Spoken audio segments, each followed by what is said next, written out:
The Manhattan's one of the most important drinks of all time. Today we're going to make 3 versions of it. First, a classic version, which I'll show you my favourite recipe and how you can adapt this to your own kind of flavour and taste preferences. Second, we're going to incorporate coffee using a version called a Robbie Roy, which is a riff on a Rob Roy, which includes Scotch whisky, coffee and cascara. And then finally, we're going to make a contemporary version inspired by the Black Manhattan, which is a recent riff on the Manhattan and incorporates some really nice kind of bittersweet elements to the drink. So, without further ado, let's make some Manhattans.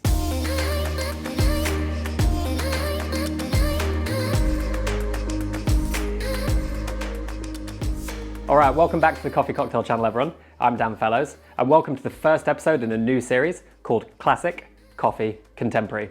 And this is kind of a real exploration into some of the best cocktails in the world, where we'll make a classic version, a version that incorporates coffee in a kind of creative way, and then a contemporary version which maintains the DNA of the original drink, but takes it in a new direction to make something brand new and really delicious. Today we're starting off with a bang and exploring one of the best drinks in the world, and one of my personal favorites, which is the Manhattan. And make sure you stay tuned till the end of the video, because I'll show you a really powerful technique that allows you to introduce a coffee flavor to any stirred cocktail. So first of all, we're gonna make a classic Manhattan.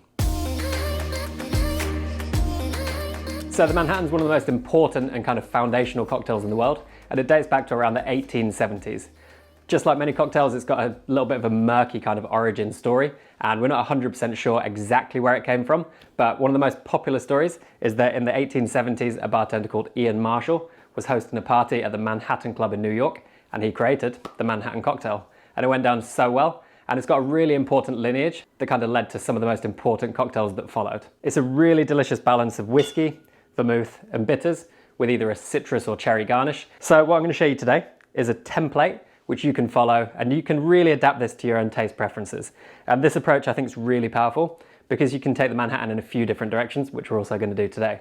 So for this, you're going to need whiskey, ideally bourbon or rye. You're going to need sweet vermouth, you're going to need a bitters of your choice, and then your garnish, which can either be orange zest or cherry. We also want to make sure our glassware's in the freezer, just so they're really nice and cold when we serve the drink. So we're going to start building our Manhattan. And it starts with 50 mils of whiskey. So when you're building your Manhattan, this is kind of the dominant flavor of the drink. So this is going to have a huge impact on how it tastes, and you want to make sure all your ingredients pair really nicely together. So historically, this would be a bourbon or a rye. I'm going with bourbon, which has those really nice kind of toffee, butterscotch, vanilla, sweet notes. But if you want a more spicy, kind of astringent, dry and more intense whiskey, you could go for a rye, which we'll also use later in the video. So now we've got our whiskey, which is our base of 50 mils. We're going to go 25 mils of sweet vermouth. And it's really important that you combine your whiskey and your vermouth to create a flavor profile you're happy with. And the biggest tip I recommend here is taste everything individually. So I'm using Cocky Vermouth di Torino, which has got a really nice kind of balanced sweetness, some fresh fruit and dried fruit in there. But there are lots of vermouths on the market which you can taste and see which is your favorite. If you wanted to make this kind of light and more delicate, you could go with something like Dolin, and this would have a slightly different impact on the drink. So fundamentally, understand your ingredients and make sure they're well balanced, with 2 parts of our Buffalo Trace, or our whiskey, so 50 mil, to 1 part of our sweet vermouth, which is 25 mil. And then to complement this, we want to bring a little bit of bitterness to the drink in the form of aromatic bitters, but you could also use chocolate bitters, you could use orange bitters. Pick your poison. There's no huge right and wrong. As long as it tastes good, I think that's a really good starting point. But this will give you a really kind of classic Manhattan, which is what we're looking for. If you like a much more bitter drink, you could add more bitters. If you don't want too much bitterness, you could add a little bit less, but it's a really important element to bring that complexity to the drink. So definitely get some in there. Because this drink doesn't contain any citrus or any emulsifier like an egg white, it's basically pure alcohol. We're going to stir this down over lots of ice, bring ourselves some dilution, as well as mixing the drink and chilling it right down. You want to stir this down until your ice starts to round off and it kind of collapses. Then you also get a really nice frost on the outside of your shaker. And to check your dilution, have a taste. That's really good. So now we can strain this into our frozen glass. We want to serve this in a really nice Nick and Nora glass or a coupe glass, or you can use a martini glass if that's all you have. I'm going to garnish with a little coin of orange peel, which I'll express over the drink, but you can also use cherry. I really like the orange zest because it brings a nice zip and kind of zing to the drink. But if you want more sweetness, you could add your cherry. Although just be mindful that if you have a very sweet cherry, it could actually make the Manhattan feel a little bit drier when you sip the drink after the cherry. So taste both, see what you prefer. And there we have a wonderful, influential and important drink called the Manhattan.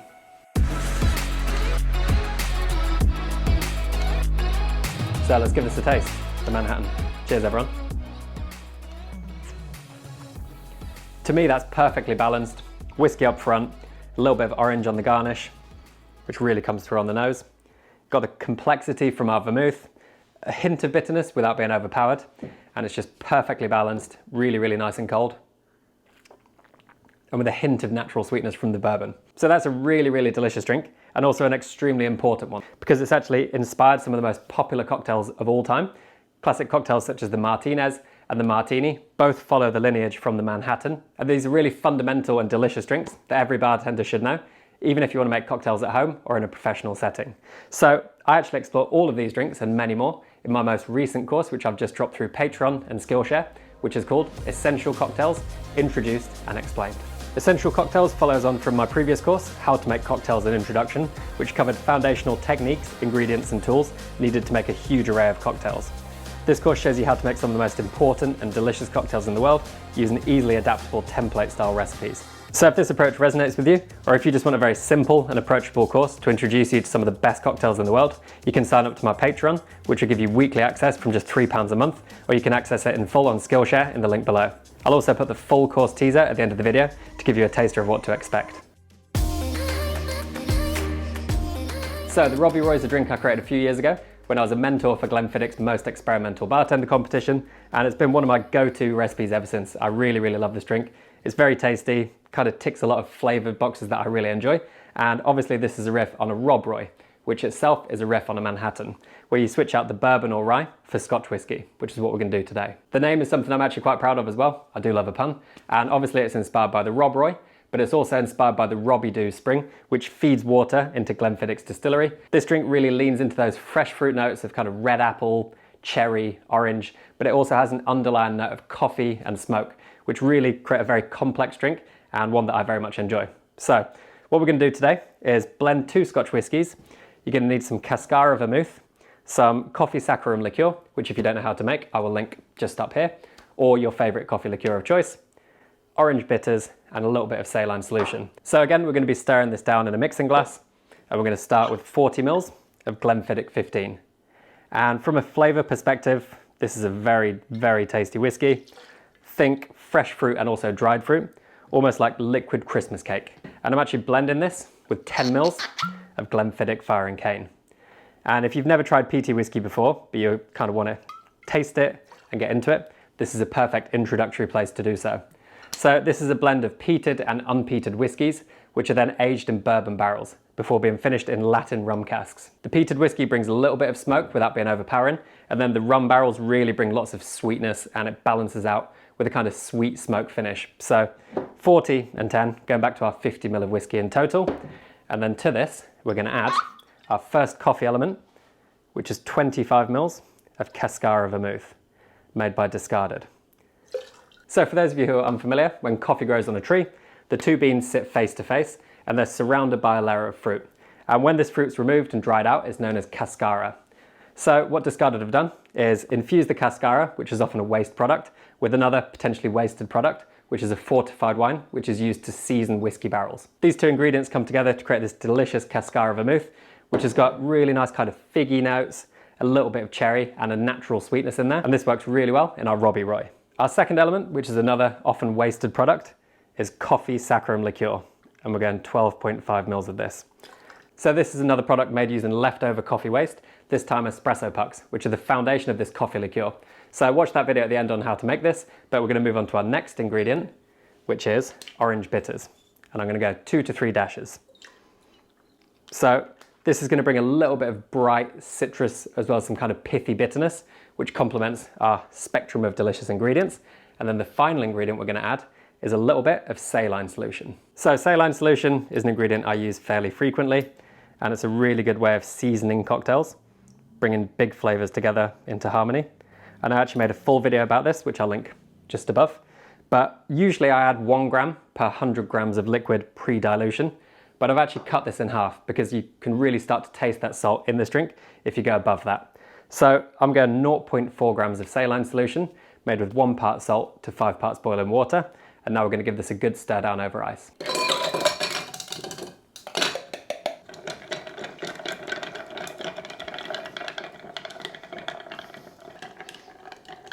give that a little taste to check our dilution. That's about right. And now we're going to strain this into a frozen glass once again. We're going to garnish with a pretty little apple fan to lean into our kind of crunchy apple flavors. And there we have the Robbie Roy. Cheers everyone, let's give this one a try, the Robbie Roy. Quite different to the original Manhattan, but still true to the identity of it. The coffee and the peat smoke kind of underlie the whole drink. And then you've got loads of fresh fruit in there, a little bit of apple in there, which is delicious. And that really translates into the drink as well. It's a very fresh palate with those deep underlying complex notes. So a little bit of cherry, a little bit of orange, and just a very, I think, tasty drink. One you should try. So now we've covered our classic version, we've covered our coffee version. Now we're going to look at a contemporary version, which is a riff on a modern classic called a Black Manhattan. So we've already made our classic Manhattan. We've made our coffee Manhattan in the form of the Robbie Roy. Now we're going to make our contemporary Manhattan, which is called a Black Coffee Manhattan. And this takes inspiration from a kind of modern classic cocktail called a Black Manhattan, which was only invented a few years ago in 2005. So quite a long time ago, but compared to a Manhattan very recently by a bartender called Todd Smith. And it's a really delicious riff on that original spec, giving more kind of richness and depth and more bittersweet character to the drink. So essentially what we're doing is adding a second form of bitters. So usually it'd be orange and aromatic, but we're going with chocolate and orange for a little bit of a chocolate orange twist. And you'd substitute out the vermouth and use Averna, which is an Amaro. So we're going to do this today, and we're also going to add a really cool way of introducing coffee to the drink, which I've got just here. So into our mixing glass, we're going to add 3.75 grams of coffee. The more coffee you add, the more coffee flavor, obviously. And I'm just going to introduce this to our bitters. So we're going to go 2 dashes of orange bitters, 2 dashes of chocolate bitters. And you can use this approach of crushing our coffee beans into the base of the drink with literally any stirred cocktail. We just want to lightly crush each of the coffee beans into our bitters to infuse a little bit of that coffee flavor. But make sure you don't go too fine here, because we don't want to get any kind of little bits of coffee going through our fine filter, which we'll strain the drink with at the end. We're going to add this time rye. And the reason for this is we're looking for those kind of richer, deeper, more spicy notes with our dark chocolate orange. And we're going to go 50 mils of this. So I'm going with Woodford Reserve Rye, which has a slightly higher ABV than Buffalo Trace. So this can have a little bit more bite, a little bit more kick, a little bit more intensity. And it's got a really nice character of kind of spice, a little bit of woodiness and oakiness, and some vanilla. So a very delicious whiskey. You could use bourbon, but I think rye works really, really well in this version. So to that, we're going to add our Averna Amaro, which is our replacement for our vermouth. And as you can see, I just cracked this for the first time. So I've actually never tried Averna. And weirdly, I was building the drink last night with a different vermouth, but this is the first time I'm ever going to try this. So funnily enough, the Amazon delivery driver just dropped this off about 2 minutes ago. Perfect timing. And last night I was tasting it with Cocky Amaro, which was really delicious, but a little bit lighter than I was hoping for. So this is already looking really promising. Got a very dark color on it, really leaning into those bittersweet notes. And I'm excited to try the difference, which we'll report back on in a second. And then to finish the drink, we're going to throw a little curveball in here. So this time we're not adding saline solution, but we are kind of seasoning the drink. And this is black walnut pickling liquor. So all this is the pickling liquor from pickled walnuts. And this kind of contains salt, sugar, vinegar, lots of different things that essentially season our drink. You won't taste this in the final drink. It just brings a really nice mouth-watering texture and bridges all those really big ingredients together.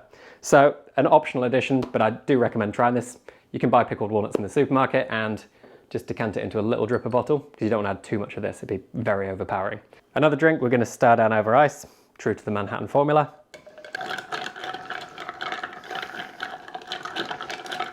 Just going to check our dilution. Just needs a little bit longer because that's quite a high intensity drink. So give it a few more revolutions. Give that a taste. Just where we want it to be. So now we're going to strain this into our frozen glass. This time we're going to fine strain the drink just to make sure we get rid of any remaining coffee in our drink. Oh, I can already see the Averna's given it a much richer, darker color. So I'm actually really excited to try this. I've got some dried blood orange on there, and I'm also going to flame this orange zest just over the drink to really sort of caramelize the sugars. And there we have the Black Coffee Manhattan.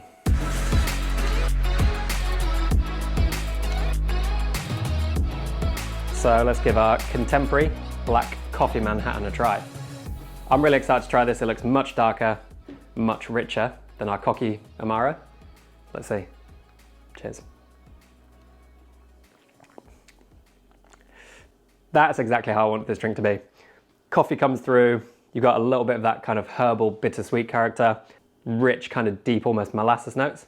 So the Averna's just made it a little bit darker, a little bit more kind of rich, got all the spice coming through, all this sort of chocolate orange notes. It's got sweetness, but it's also got some bitterness to balance it out. A little bit of acidity, orange on the nose.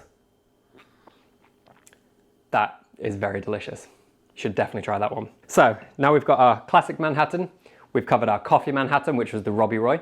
And now we've got our contemporary Manhattan, which is the Black Coffee Manhattan. All very delicious, all maintaining that kind of DNA of the Manhattan with very different interpretations. And I really strongly recommend you give each of these a go. Let me know which is your favorite. And if you do so, make sure you let me know how it goes in the comments below, or you can tag me on Instagram at danfellows1. If you want to level up your own cocktail game, you can sign up to my Patreon page to get access to the Essential Cocktails course with weekly episodes there, or you can watch the full course through Skillshare by signing up with the link below. So as I promised earlier in the video, here's the full teaser to the Essential Cocktails course. Well, I have another sip of this. So thanks for watching. I hope you enjoy it. Cheers, everyone.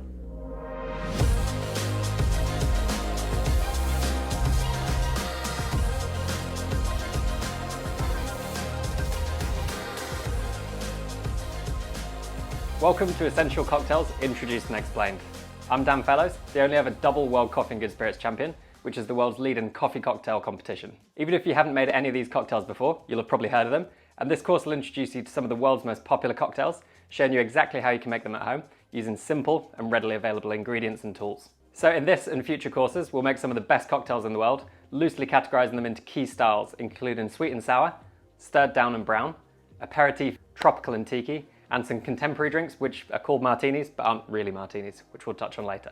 Although I'll suggest easy to follow recipes based on countless hours of testing and tasting, which was tough, my approach isn't to give you rigid recipes, but more to give you templates and kind of suggested adjustments you can make to tweak and fine-tune the drinks based on your own preferences and your own budget. So the class project for this course is a very fun one. It's to make the drinks, to adapt the recipes, and to share your own recipes based on your own preferences. Potentially like yourselves, coffee and cocktails are massive passions of mine, and this is a platform where I can share everything I've learned in my many years making both. So I'm buzzing to share it all with you, and without further ado, let's get started.